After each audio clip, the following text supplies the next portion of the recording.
The prophecy says that a child with the same hair color as the first saint will become a princess and bring peace and stability to the empire. The saint healed tens of thousands of people, and with one word stopped the bloody war. The child with the same hair color was she, Elsie Proust. The first saint who helped the emperor build the empire had pink hair. Pink was the main color in the temple. So when the prophecy came, everyone understood its meaning. But no one thought that such a thing was possible. More and more rumors and questions appeared. But then Elsie Proust was born. Unlike her parents, the baby had pink hair, and everyone was sure that she was the girl from the prophecy. Everyone prayed for the girl and said that she would become the next saint. Besides, Elsie was the daughter of a duke. The only thing was that everyone wanted to get closer to her. She chatted so much with everyone that even her mouth got tired. Elsie Proust was taken to the imperial citadel. Everything was fine. The little girl coped with everything. She managed because he was there. The girl lived in a citadel away from her family, and the prince became her only ray of light. Perhaps it was because of him that Elsie took her studies seriously. At such a young age, it was difficult to prepare to become a princess. Sometimes she wanted to give up this life. The girl did not want to be a saint, but she could not let him down, the prince. Elsie felt like the happiest person in the empire next to this guy. In an instant, everything changed, as if God was playing a joke on her. It turned out that the prophecy changed out of the blue. The priest was confused. He himself did not know how to explain it or what to say. With tears in her eyes, Elsie ran out, screaming that even if the prophecy had changed, the prince would never abandon her. In the corridor, the girl met her lover. He said that he wanted to break off the engagement. Her heart was broken. There was no pity in his eyes, even though he said he was sorry. Elsie didn't understand why they couldn't be together. She loved him so much. If it weren't for him, she wouldn't have been able to cope alone in this citadel. The girl began to remind him how everything was before, in the hope that the prince would change his mind and they would be able to save everything. The boy was adamant. He believed that he and Elsie were no longer connected by the prophecy. The girl could not understand whether the prince had no honor left.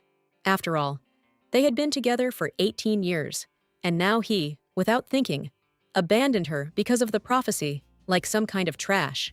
Elsie already felt humiliated, so she agreed to break off the engagement. And that was the end of their relationship, with only a month left before the wedding. The girl couldn't fall asleep for a long time. She kept thinking about how she was left completely alone. Even her faithful servant had abandoned her. Then the princess stood up, sat down at her makeup table, and looked at the crown lying on it for a long time. She thought that she would not need it anymore. Elsie heard some noise outside the door. Someone was trying very persistently to break into her room. A girl with the same pink hair as the princess burst into the room and greeted her, saying that it was an honor to meet Elsie. The stranger introduced herself as Nevaeh Lawrence, adding that she must fulfill the prophecy. The princess froze in her tracks. She could not believe that the daughter of the Marquis Lawrence was standing in front of her. With false sincerity, Elsie replied that she was also pleased to meet him, but she had not given him permission to enter her room. Nevaeh brazenly declared that she had come to look around, since she would now be living here. She took the crown lying on the makeup table without asking, tried it on, and broke into a smile, thinking that this crown suited her incredibly. For Elsie, this sight was unbearable. Was some stupid little brat really going to take her place? Finally, the knight appeared. He was obviously late, allowing the stranger to get into the princess's room. The guy tried to throw her out, but Nevaeh was not going to go anywhere. She looked at Elsie with insolence, asking ironically if something was wrong. Yes, the prophecy had changed, and this room would soon become Miss Lawrence's. But until that moment came, the girl's visit was considered trespassing, and the princess wondered how she could be punished. Even this did not frighten Nevaeh in any way. She repeated that she was probably misunderstood, but she would soon become a princess, since the prophecy spoke specifically about her. This all made Elsie lose her temper. She rudely stated that the uninvited guest was only the daughter of the Marquise, and she was still the princess. Was it really so unclear? The princess continued, reminding that she was still the prince's bride, the mistress of the citadel, and so decided His Majesty the Emperor. With a smirk, Elsie asked if it was because Nevaeh was the daughter of an oracle that she considered herself superior to the emperor himself. The guest got angry and started shouting that this was not true at all. Elsie Proust ordered that the girl be seized, tied hand and foot, and sent back to the marquise. She considered it a fair punishment for Nevaeh breaking into the princess's bedroom. The girl began to struggle. demanding to be let go. But it was useless. How stupid it was of His Majesty to replace Elsie with this stupid girl. She was simply unreasonable. The princess began to think about how she could make the emperor pay for everything he had allowed himself to do to her. Everyone around was whispering that God had turned away from Elsie. Otherwise, how could one explain the prophecy changing? People were interested in what would happen to the Pruss family now. After all, God had abandoned their precious daughter. But she was still a princess. She would probably be married to the king of another country. Elsie was angry when she heard such things. Yes, she was no longer the crown princess. But how could they say such things about her? She stepped forward and with fury in her eyes demanded that he repeat what the girl had just said about her. The girl became so scared that they immediately began to make excuses and ask for forgiveness, promising that they would never say anything like that about the princess again. This conversation was interrupted by the maid of honor, who entered the corridor and heard screams. She asked what was going on. Elsie couldn't believe that the woman was there too. She had been with her since childhood, and now she had turned away from her. Without waiting for an answer, the princess waved her hand. She was fed up with all this and walked away. That's how it all ended. Elsie Pruss became lonelier than ever before. The girl entered the reception hall and her gaze fell on the prince. She still could not believe that now she would only see him in the reception hall. They were no longer a family. Trying to contain her emotions, Elsie apologized for keeping His Highness waiting. She was used to seeing him every day. She took it for granted. Now it was all over, and only bright memories associated with the prince, who was everything to the girl, came to mind. Pretending that Elsie was not hurt by what had happened, she said that she had found out who would take the position of chief chamberlain in the imperial castle.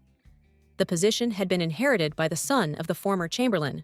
With a smirk, the prince assumed that the princess didn't care at all about what happened.